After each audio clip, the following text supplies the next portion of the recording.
Upper lips माझे बरेच वाढलेत आणि माझ्याकडे आहे हार्ड वॅक्स. तर आज आपण ट्राय करूयात हार्ड वॅक्सने अप्पर लिप्स व्यवस्थित रिमूव्ह करता येतात का. आज पहिल्यांदाच वॅक्स हीटरमध्ये मी हे गरम करते, नाही तर डबल बॉयलरवरती मी करायचे. आणि अंडरआर्म्ससाठी हार्ड वॅक्स मी वापरलेलं आहे, पण चेहऱ्यावरती पहिल्यांदा यूज करणार आहे. आपल्या नॉर्मल वॅक्स हीटरमध्येही ते व्यवस्थित मेल्ट झाले आणि चेहराही मी व्यवस्थित क्लीन करून घेतलाय, कारण आपली क्रीम वगैरे चेहऱ्यावरती असली तर त्यामुळे काही प्रॉब्लेम व्हायला नको. आयब्रोजसाठी आपण महिन्याच्या महिन्याला पार्लरमध्ये जातोच, पण अप्पर लिप्स 8 दिवसाला 10 दिवसालाच दिसायला लागतात. त्याचं काय करावं कळत नाही. त्यामुळे आपल्याला काहीतरी ऑप्शन हवा असतो. तर हार्ड वॅक्सही मी काही व्हिडिओमध्ये पाहिलं होतं, त्यामुळेच ट्राय करते. पण माझे केस म्हणावे असे नाही निघाले, 2-3च केस फक्त निघाले. आणखी एकदा आपण ट्राय करूयात.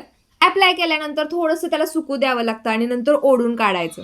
पण काही उपयोग नाही, यावेळेसही माझे हेअर रिमूव्ह नाही झाले. पण जाऊ दे, दोऱ्याने अप्पर लिप्स कसे रिमूव्ह करायचे हे तर मी तुमच्यासोबत शेअर केलं होतं. तो बेस्ट ऑप्शन आहे. आता हे हार्ड वॅक्स पाण्याने धुतलं जात नाही आणि स्पॉन्जनेही निघत नाही. त्यामुळे तुमच्या हॉट वॅक्सच्या हीटरमध्ये हे गरम करायचं की नाही हे तुम्ही ठरवा.